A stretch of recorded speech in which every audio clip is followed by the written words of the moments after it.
हम इंसान के सामाजिक और सभ्य होने का दावा करते हैं, लेकिन आज यही समाज अपनी मान्यताओं को लेकर इतना रूढ़िवादी हो चला है कि समाज में अपनी साख को लेकर असुरक्षित महसूस करने लगा है।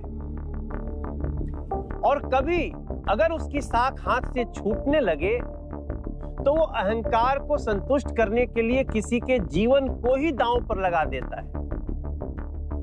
ऐसा ही एक हैरान कर देने वाला किस्सा हुआ जमशेदपुर। सुखिया, धनंजय मुखिया है ना? अब क्या हुआ? अरे जमीन बहुत प्यारी है उसको, अपनी नहीं दूसरों। एकदम ठीक बोल रहे हैं। अरे अपनी जमीन तो अपनी है पहले से, लेकिन अब लालच बढ़ रहा है। कहाँ थमेगा पता नहीं। अरे थमेगा का कद्दू। इधर से आओ। उसका कौवा नजर है हमारी और तुम्हारी जमीन पर। ठीक कह रहे भैया, लाट टपकते देखते हैं। लेकिन ये भैया, ऐसा कौन सा चीज है हम लोग की जमीन में? अरे पता नहीं, जमीन तो जमीन है। ऐ सुखिया। हाँ। अरे बड़ी देर हो गया यार आज खेतों में। देखना वो मालिक के घर भी जाना। अरे हाँ जाएंगे, खेती बाड़ी है, ये है, मालिक का सेवा करना ही है। चलो चलो जल्दी चलो यार।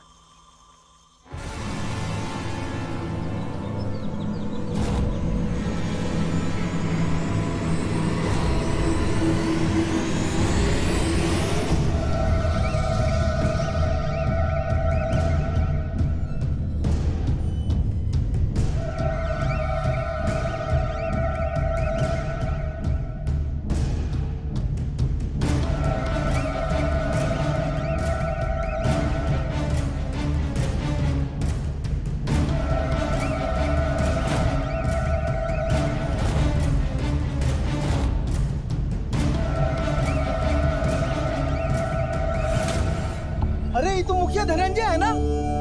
अरे वही है। ऐसा हालत में? अरे तुम यहीं रुको, हम गांव वालों को बुला के लाते हैं। ए लक्ष्मण काका! ए माधव! ये कैसे हुआ? क्या कौन होगा?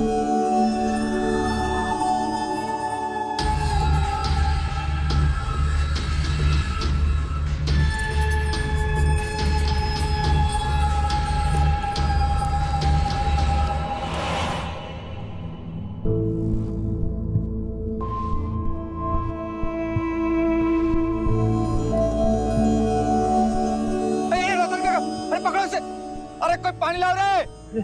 पानी।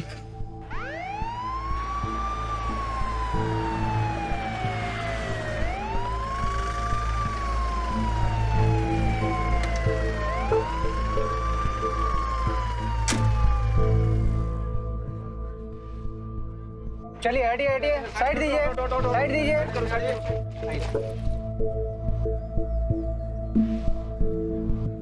हवलदार, बेड खाली कराओ, यहाँ कोई तमाशा नहीं हो रहा। साइड साइड, पीछे पीछे, हल्का पीछे पीछे पीछे।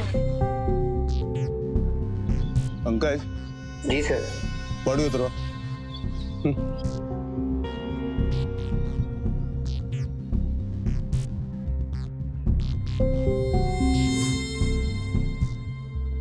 बॉडी को सबसे पहले कौन देखा था? हम लोग आए थे साहब, सवेरे सवेरे मैदान से आ रहे थे तो देखे कोई लटक रहा है। जी साहब, अब थोड़ी देर पहले धनंजय मुखिया की बात कर रहे थे। वही कह रहे थे कितना ख्याल रखते हैं हम सबका। हाँ हाँ यही ना कह रहे थे। हाँ हाँ साहब, इनके रहते हुए हम लोग का कोई गलत नहीं कर सकता है। तभी देखे मुखिया जी लटके हुए हैं। हमको लगता है कोई तंत्र मंत्र का चक्कर है, जरूर कोई जादू टोना है, जादू टोना है।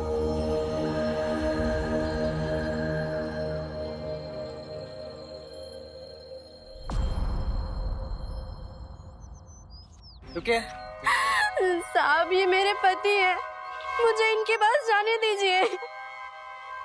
पहले ये बताइए, आप इनसे आखिरी बार कब मिली थी और आपने इन्हें आखिरी बार कहाँ देखा था? कुछ कहा था इन्होंने? कहाँ जा रहे हैं?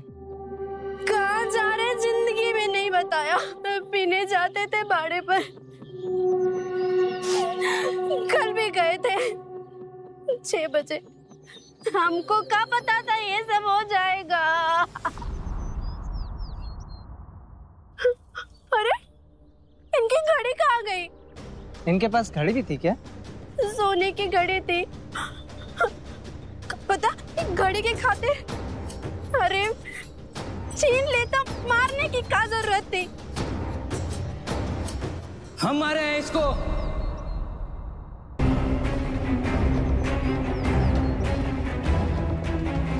हम मारे हैं इसको। इसका दादागिरी, इसका बेरहमी, आप लोग सब सहेली हमसे नहीं सहा गया, मार के टांग दिया इसको।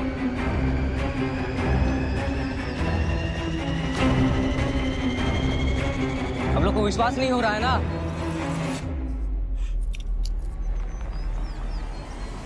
इसी का घड़ी है ना? हम मारे हैं इसको।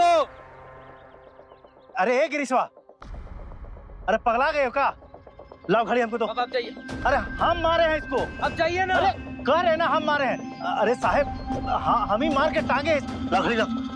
कह रहे ना तो हमको। साहब बच्चा है साहब, ये तो ऐसी घड़ी उठा लिया था। वो का है ना, नादान है, इतना तो इसको समझ नहीं आता। वो सोचा कि आप लोग हमको पकड़ के ले जाइएगा, इसलिए ये घड़ी उठा लिया था।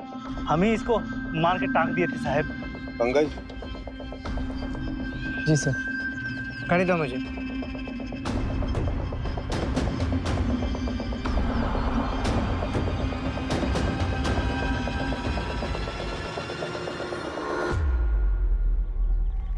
पंकज, बॉडी पर 2 तरह के निशान है। एक, जैसे गला दबा के मारा गया हो। दूसरा, लटकाने का। मतलब सर? ऐसा लगता है कि पहले गला दबाकर मारा गया है, फिर बाद में इसको लटकाया गया है। बाकी तो यही सब राज बता पाएगा कि कैसे हुआ। कैसे मुमकिन था धनंजय जैसे प्रभावशाली व्यक्ति का पेड़ पे लटक जाना? लटकने के बाद उसका ऐसी हालत में मिलना, क्या यह मुमकिन था कि धनंजय की मौत पेड़ पे लटकने की वजह से नहीं, बल्कि किसी और वजह से हुई थी?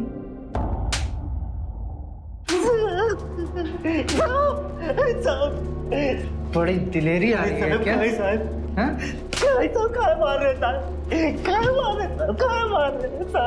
किसी की जिंदगी से खेलोगे तो तुम बच जाओगे क्या? अरे साहब बता रहे ना, बेमतलब को मार काहे रहे? साहब हमको ये बताने में कोनो डर भाई नहीं है साहब कि आपने मैंने इन्हीं हाथों से धनंजय को मारा है साहब।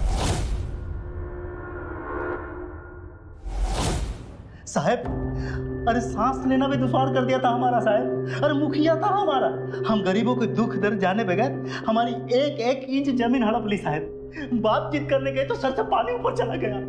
अब तो धोखे से हमारे सर से छत छीनने पे तुला हुआ था सर। अब हमारे पास कोनो रास्ता था, एक ही रास्ता था कि अपने बीवी बाल बच्चा पर ले जाके कहीं जान दे दे। तभी अपने मन में ख्याल आया, काहे ना हम अपनी जान देने से पहले जो हमको धोखा दिया उसको जान से मार दे। धनंजय की रोज की आदत थी सर कि बाहर जाके दारू उरू पीता था साहब, और देर रात लौट के चौपाल पे खटिया बिछा के सोता था। ये बात सारे गांव वाले जानते थे साहब। कल भी उसने वही किया साहब।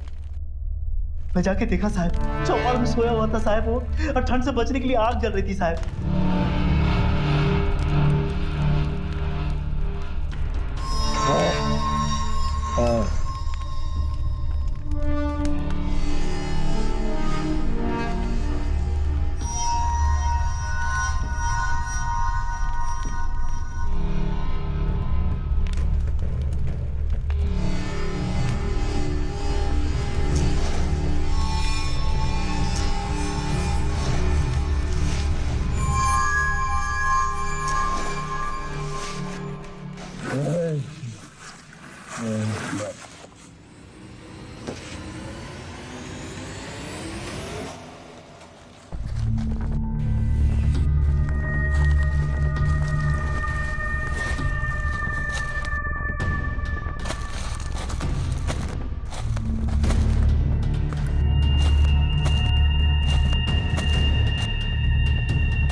फिर मैंने साहब रस्सी से बांध के गर्दन से लटका दिया उसे।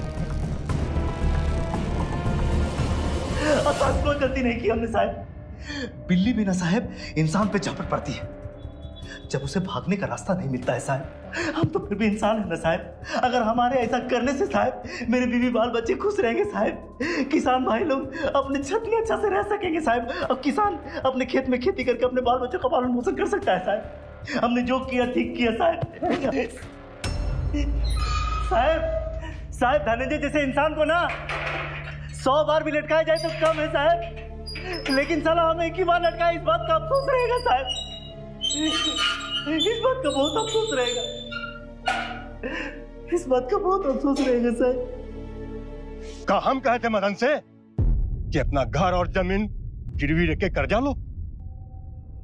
आज जब कर्जा अदा नहीं कर पाया तो हम धोखा दिए हैं। आज हमारा बेटे को मारा है, कल तुम्हारा बेटा न जाने क्या करेगा। इन दोनों को इस गांव में रहने ही नहीं देना चाहिए। बाबूजी, इनको छोड़ दीजिए। जिनको जाना था वो तो चले गए, उसमें ही माँ बेटे का क्या कसूर। हम अपने बेटे की हत्यारों को ऐसे नहीं छोड़ेंगे। है? निकालो उनको गांव से बाहर। माँ को नहीं छुएगा। अच्छा, पकड़ो इसको। मदन के जैसे सारे लक्षण इसमें अभी से आ गए हैं। अरे तो छोटा बच्चा है, हम ही गाँव छोड़कर कहाँ जाएंगे? आखिर गाँव ही तो हमारा परिवार है, छोड़ दो। बच्चा है, नादान है, छोड़ दे। ले चलो। अरे ये क्या हो रहा है? क्या कर रहे हैं आप लोग? छोड़ो इसको, पीछे हो। क्या कर रहे हो ये सब? आप बीच में मत आइए मास्टर जी। यही सपोला है उस मदन का जिसने हमारा बेटा धनंजय को मारा है। चलिए एक बार को मान लेता हूँ आपके बेटे को मदन जी ने मारा है, लेकिन ये कहाँ का कानून है कि आप उनकी सजा उनकी पत्नी और उनके बेटे को दें? जंगल राज है क्या? कानून भी सजा दोषियों को देता है, ना कि उनके परिवार और रिश्तेदारों को। चलिए जाइए यहाँ से। आप ठीक नहीं कर रहे हैं मास्टर। मैं जो कुछ कर रहा हूँ कानून के दायरे में कर रहा हूँ। कहीं ऐसा ना हो कि मुझे पुलिस का सहारा लेना पड़े। जाइए आप लोग।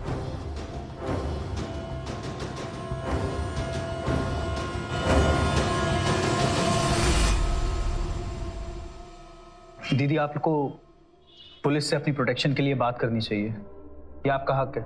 नहीं भैया, दोषी के परिवार वालों को ये हक कहाँ है? गलती करने वाले की सजा गलती करने वाले के परिवार को नहीं मिलती, आप मत सोचिए। तुम लोग? हमें इंस्पेक्टर साहब से मिलना है। बैठिए।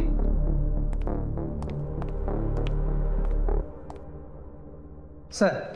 हाँ पंकज, बोलो। सर, मदन ने बताया था कि उसने 2:30 बजे के आसपास धनंजय को पेड़ से लटकाया था, मगर ऑटोप्सी रिपोर्ट के अनुसार धनंजय की मृत्यु रात 11:30 बजे से लेकर 12:30 बजे के बीच हुई है। और दूसरी बात, धनंजय को पीटा नहीं गया है सर, ये तो किसी और चीज का रिएक्शन है जिससे उसके बॉडी का रंग ऐसा हो गया है।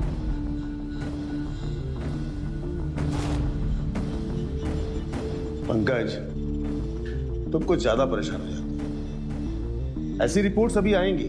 सर, जिसने अपराध किया है उसने कबूल कर लिया, केस खत्म। अरे कहीं ऐसा तो नहीं कि मेरे पति ने मुखिया धनंजय की लाश को पेड़ से लटकाया हो? नमस्ते सर।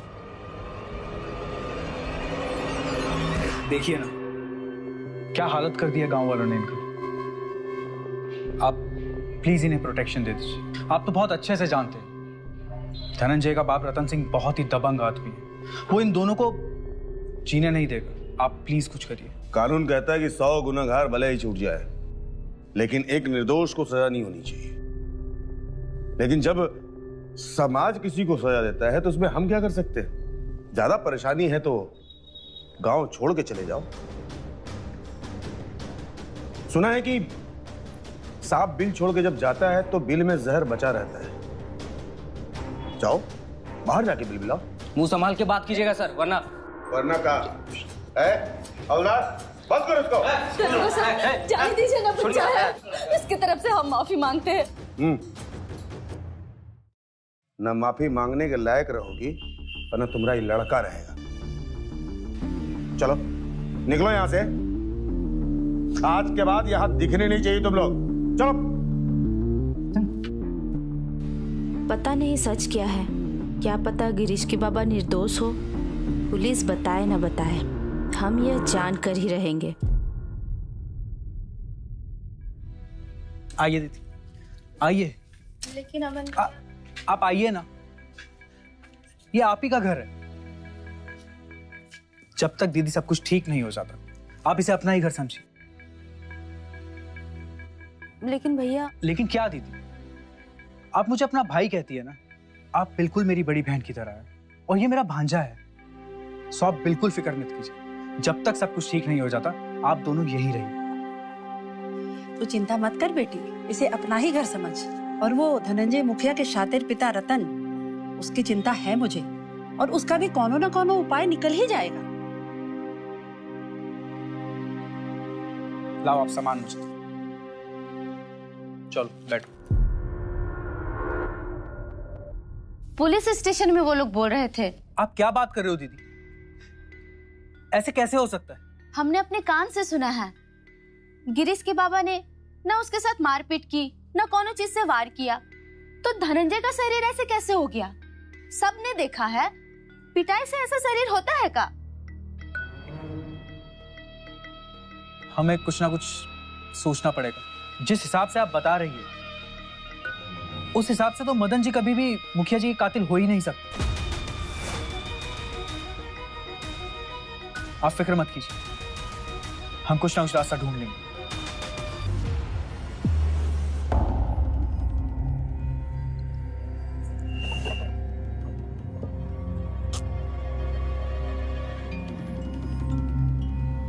कहाँ है दोनों माँ बेटे? स्कूल टीचर के यहाँ पढ़ लिख कर खुदा बन रहे हैं। एक तरीका है उस माँ बेटे को अमन के घर से बाहर निकालने का, फिर उससे किसी का मदद नहीं मिलेगा। क्या तरीका है?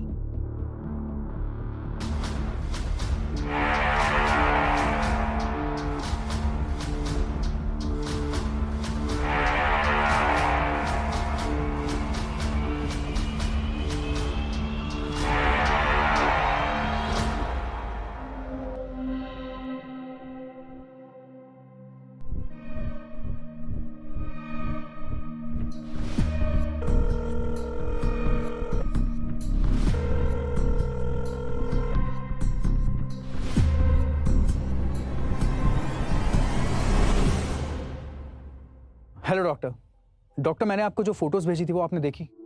हाँ बिल्कुल देखी उसको। डॉक्टर मुझे समझ नहीं आ रहा, क्या पेड़ पे लटकाने की वजह से किसी का बॉडी ऐसे हो सकती है क्या? जैसा तुम बता रहे हो, किसी को पेड़ पर लटकाने से या पीटने से बॉडी की हालत ऐसी नहीं होती, इसमें कुछ और मामला लगता है। ठीक है doctor, thank you so much. Thank you.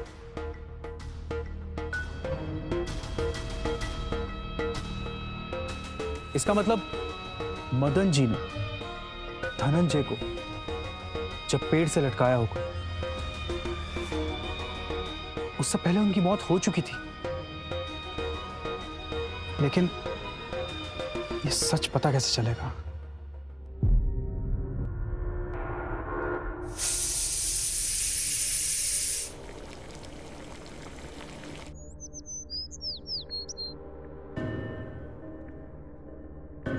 अरे क्या हुआ भैया, बहुत परेशान लग रहे हो। दीदी, मदन जी ने धनंजय को मारा है या नहीं, ये साबित करने के लिए जब तक हमें पोस्टमार्टम रिपोर्ट नहीं मिलेगी तब तक हम लोग कुछ नहीं कर पाएंगे। तो हम पुलिस स्टेशन चलते हैं ना? नहीं दीदी, आप वहां मत जाइए, मैं कुछ और जुगाड़ भिड़ा करके पोस्टमार्टम रिपोर्ट निकलवाता हूँ।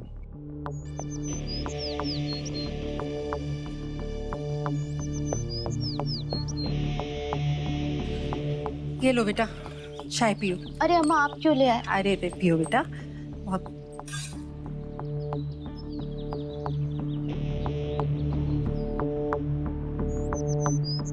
अरे माँ। हाँ बेटा। तुम्हारी चाय कहाँ है? मैं लेकर आती हूँ, तुम लोग पियो ना।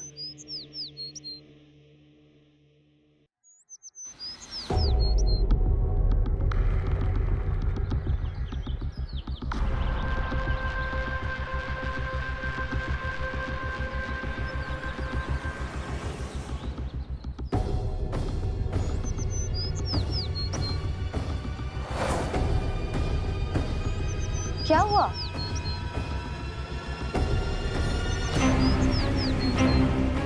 माँ, चाय में क्या डाला है? अरे क्या, मैं तो रोज की तरह तुलसी डालती हूँ, वही मैंने डाला। लगता है मैंने चाय में तुलसी पत्ते की जगह ये पत्ता कुछ डाल दिया।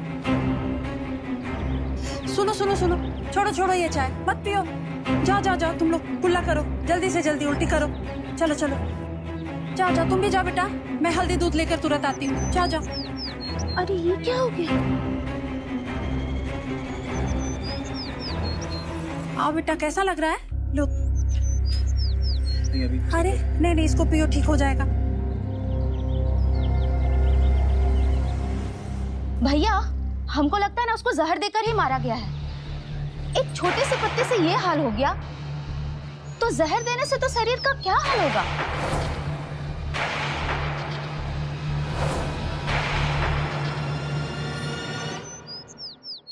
गांव के मुंह पर कालिक लगाना नहीं सहेंगे, नहीं सहेंगे, नहीं सहेंगे। गांव के मुंह पर कालिक लगाना नहीं सहेंगे, नहीं सहेंगे, नहीं सहेंगे। गांव का इज्जत डुबाने वाले गांव के अंदर नहीं रहेंगे, नहीं रहेंगे, नहीं रहेंगे। गांव के मुंह कालिक पोतने वाले नहीं रहेंगे, नहीं रहेंगे, नहीं रहेंगे। ये सब क्या है? किस बात पे आप लोग शोर मचा रहे हैं यहाँ पर? बताना तो आपको पड़ेगा कि आपका इस औरत के साथ क्या संबंध है। अपनी माँ और उसके बेटे के नाक के नीचे कौन सा गुल खिला रहे हैं? इन शरीफों के गांव में ऐसी घिनौनी हरकत नहीं चलेगी। मेरा माँ को कुछ बोला ना रे, जान से मार देंगे तुमको।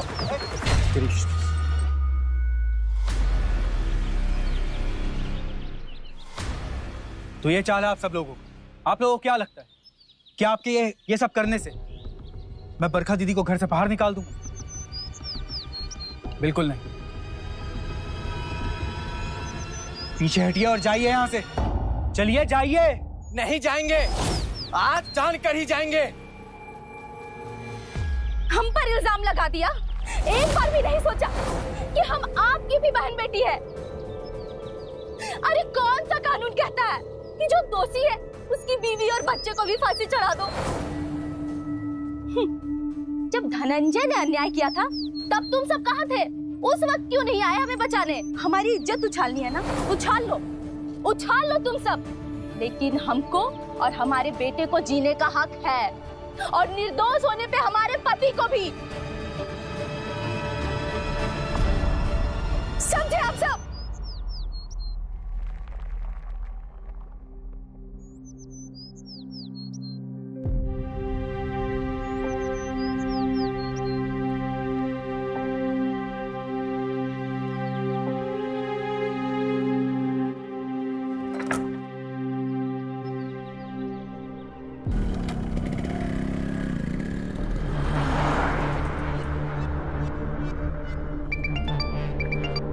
जय हिंद सर। जय हिंद। अरे लंबा, मुझे ऊपर से बहुत प्रेशर है।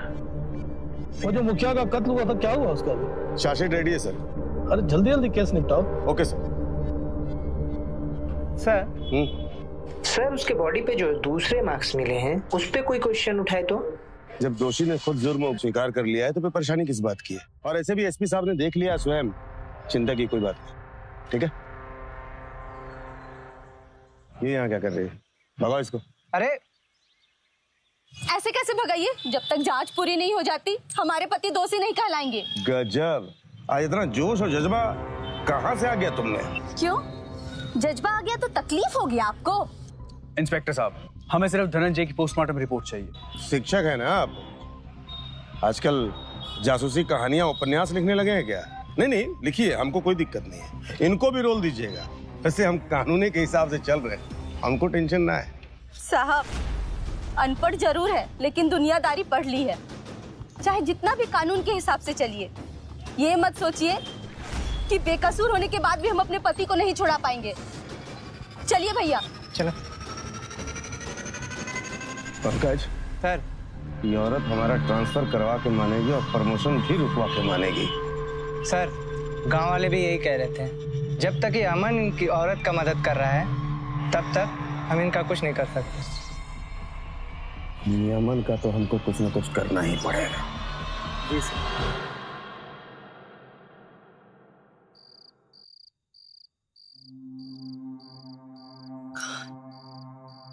पता नहीं कहाँ है।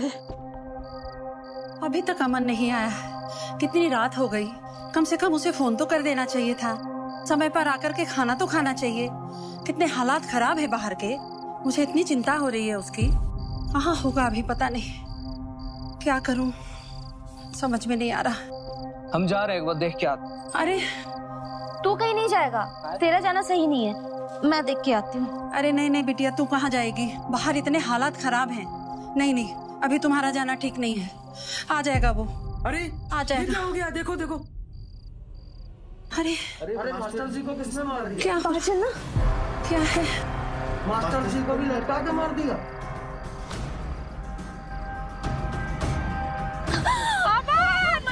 अमन! क्या हुआ? इसको जल्दी से नीचे उतारो।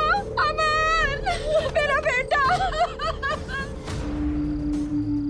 मेरा बेटा! कोई पुलिस को तो बुलाओ। अमन! अमन मेरा बेटा! अरे इसे भी लटका के मार दिया। ए भगवान, ये सब क्या हो रहा है गांव में? ये औरत और कितने को खाएगी? क्या हो गया? मेरा बेटा!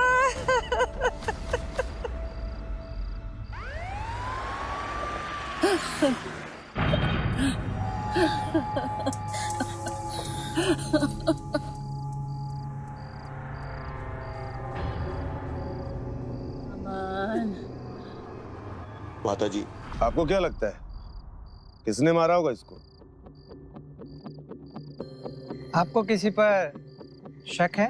बरखा जी, अगर आप मेरी बात मान ली होती और अपने बेटे के साथ चली गई होती तो शायद ये नहीं होता। हाँ, हमको अब वही करना चाहिए जो हमारे और हमारे बेटे के लिए ठीक हो। Pankaj, yes sir. बॉडी को पोस्टमार्टम के लिए भेजो और जितनी भी डिटेल हो सके इकट्ठा करो। गिरीश, हाँ तो अम्मा के साथ रहना। देख, 1 मिनट के लिए भी उनको अकेले मत छोड़ना। अब वो हमारी माँ है। तुम कहाँ जा रही हो माँ?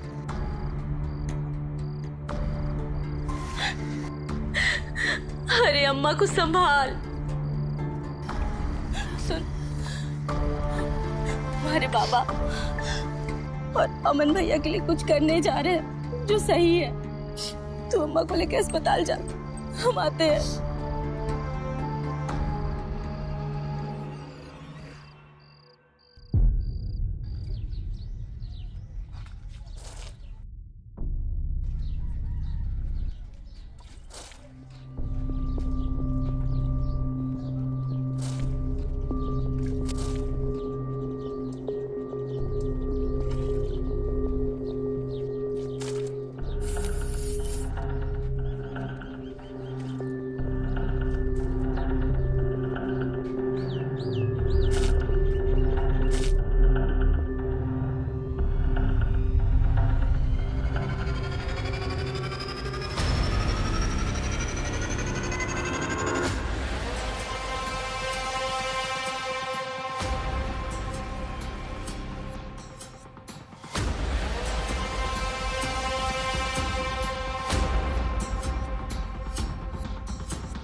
अरे हमारा तो सब कुछ खत्म हो गया, घर से बेघर हो गए, दर दर की ठोकरें खा रहे हैं। हमारे साथ ना समाज है ना हमारी जात वाले। जल्दी बता, वरना हम तो डूबेंगे, साथ में तुम्हें भी ले डूबेंगे। एक तुम ही हो जो मरने से पहले धनंजय मुखिया के साथ थी। अरे कम से कम तुम तो बताओ जो तुम्हें पता है। देखो, हमने अपने पति को नहीं मारा, लेकिन खुश बहुत है कि वो जानवर इस दुनिया में नहीं है। और तुम क्यों हमारे पीछे पड़ी हो। देखो, हमको पूरा यकीन है कि तुम्हारे पति को जहर देकर मारा गया है और ये वही कर सकता है जो उस रात उसके साथ था। देखो, हमको पता करना है कि उस दिन बाड़ी में उसके साथ था कौन। बताती हो कि नहीं? बताते उस रात उनके साथ बाबूजी, सुकी और वो जूनियर इंस्पेक्टर पंकज बाड़े में साथ थे।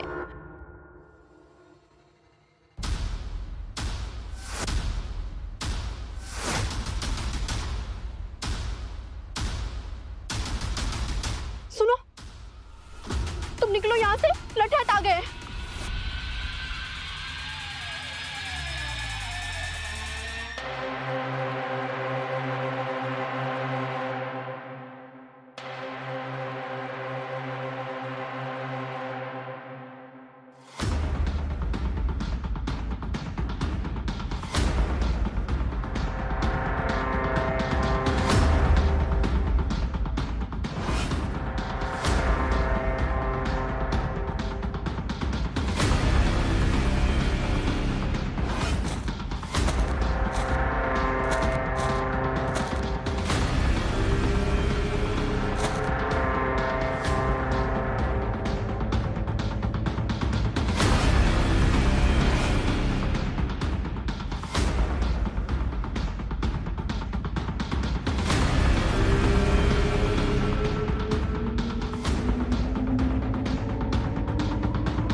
मेम साहब, हमारी मदद करो, हमको पुलिस मुख्यालय छोड़ दो। बैठ जाइए। ड्राइवर, गाड़ी निकालो।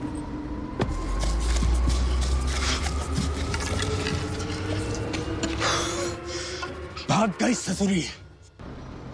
आपने हमारी बहुत बड़ी मदद की, इसके लिए आपका बहुत बहुत धन्यवाद। ड्राइवर, चलो। कहाँ जा रहे हैं आप? अरे हमको साहब से मिलना है।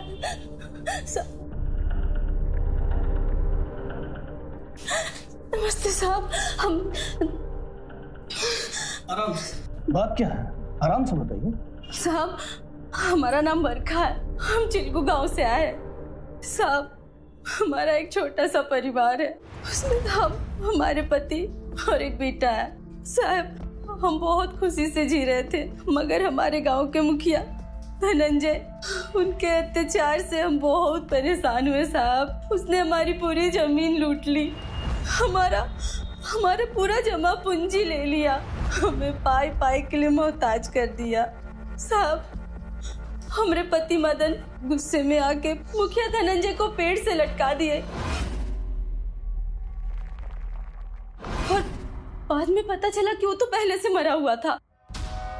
साहब, सब कुछ जानते हुए भी पुलिस वाले भी उनकी मदद नहीं कर रहे हैं और पूरे गांव वाले भी हमारे खिलाफ है।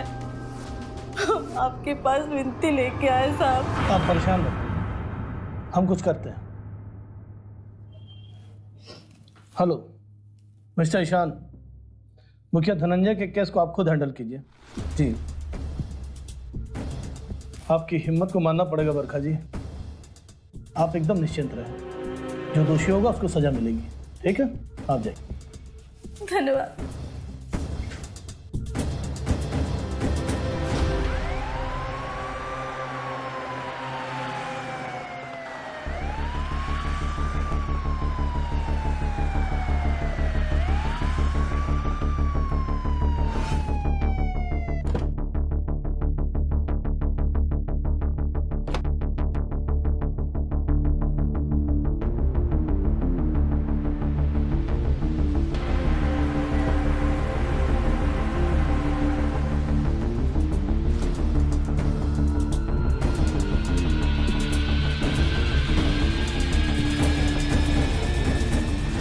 एक आम लड़की जो पढ़ी लिखी नहीं है और एक आम लड़का जो एक आम स्कूल का टीचर था, वो समझ गया कि धनंजय की मौत जहर से हुई है, लटकाने से नहीं। और तुम्हें पता ही नहीं।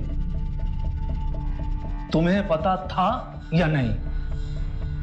झूठ मत बोलना, वरना रिपोर्ट तो निकलवा ही लूंगा। सर सर वो हमें लगा कि खूनी मिल गया है तो किसी और एंगल पे जांच करना जरूरी नहीं है।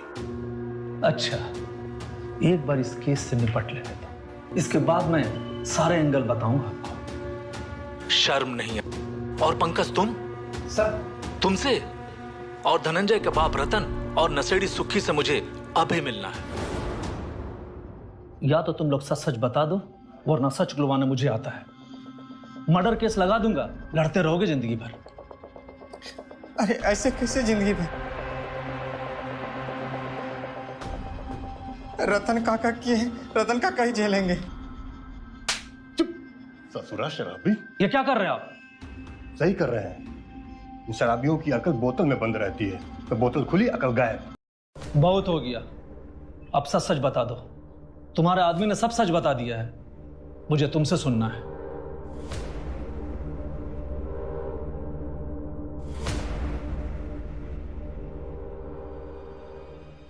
हाँ, मैंने ही जहर दिया धनंजय को। एक जहरीला पेड़ होता है, उसी का पत्ता पीसकर मिला दिया शराब में। 40-45 मिनट में असर हो गया। क्यों मारा? वो आपका बेटा था, क्यों मारा उसे? खून गंदा था उसका। मेरा बेटा नहीं था वो, किसी और के गंदे खून की पैदाइश था धनंजय। क्योंकि मैं इस लायक नहीं था कि बच्चे पैदा कर सकता। धनंजय किसी और के गंदे खून की पैदाइश था। जब उसे मालूम हुआ तो मेरी खिल्ली उड़ाने लगा, जैसे कि मैं कोई गिरा हुआ कोई निरीह इंसान हूं। कहाँ मर गया था रे बूढ़ा साला? चल पिला दारू। नामर्द साला, घूरता क्या है रे? हाँ? नहीं बर्दाश्त हुआ मुझसे, जहर दे दिए, मार दिए।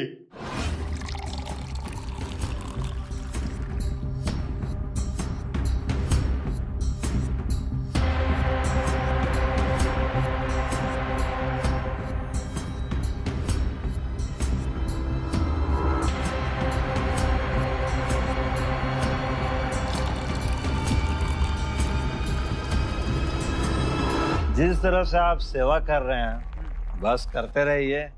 माल आपके तक पहुंचता जाएगा। मुखिया जी, थोड़ा पहले एक पैक पी लिया जाए, फिर बातें करते हैं। ठीक है। बाकी वो रुखी के जमीन वाला क्या हुआ? रुखी का जमीन आपके नाम हुआ। लीजिए पंकज बाबू। साला तो दारू भी खत्म हो गया पंकज बाबू। अबे चिंता मत कीजिए, अभी आ जाएगा। आप देखना चाहेंगे? ए बुढ़ऊ, चल दारू लेके आ। देखिए कैसे आता है दारू।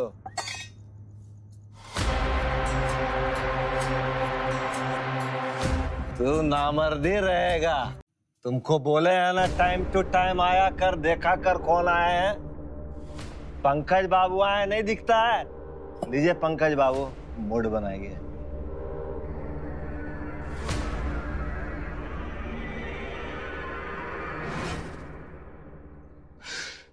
और वो मास्टर बहुत तमाशा करने लगा, इसीलिए उसे भी मारना पड़ा।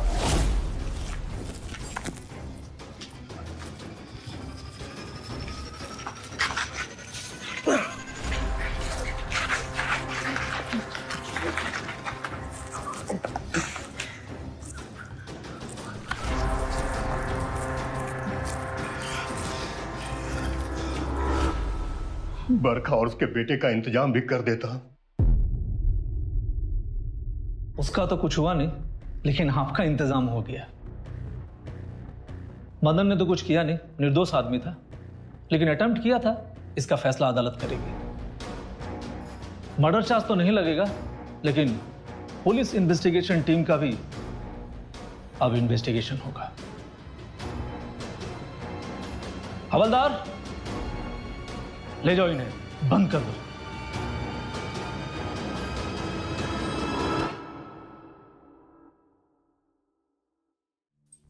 धन्यवाद साहब, हमने किसी ने मदद नहीं की, लेकिन हमको अपने भगवान पे विश्वास था। आप हमारी मदद जरूर करेंगे। धन्यवाद साहब।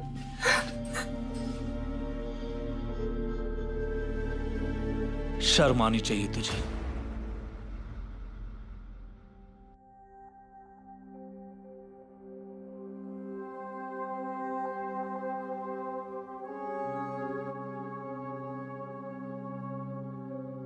माँ, बाबा। जूही, बहन हमको माफ कर दो। मदन, हमको मालूम है तुमने हमारे आदमी को नहीं मारा। हम तुम्हारी जमीन जायदाद सब वापस करते हैं। बरखा, हाँ माँ। कहाँ चली गई थी बेटा? जहाँ भी गए थे अब कभी नहीं जाएंगे। अब हम ही तुम्हारा बेटा है अम्मा। हाँ बेटा, कहीं मत जाना। शारीरिक अक्षमता या दोष कभी किसी को नीचा दिखाने का साधन नहीं बनना चाहिए, और समाज की भी एक जिम्मेदारी बनती है कि किसी की शारीरिक अपूर्णता पर उपहास ना उड़ाया जाए। और यदि ऐसा हो रहा है तो पीड़ित को समाधान के लिए या तो संविधान का सहारा लेना चाहिए या आपसी बातचीत से इसे सुलझाया जाना चाहिए। लेकिन चाहिए और होता है, इसके बीच आज भी उतना ही फासला है जितना हमेशा से होता आया है। इस फासले को मिटाने के लिए हमें आपको सामाजिक रूढ़ियों से निकलना होगा। मिलते हैं एक नई कहानी के साथ। मौकाए वार्ता।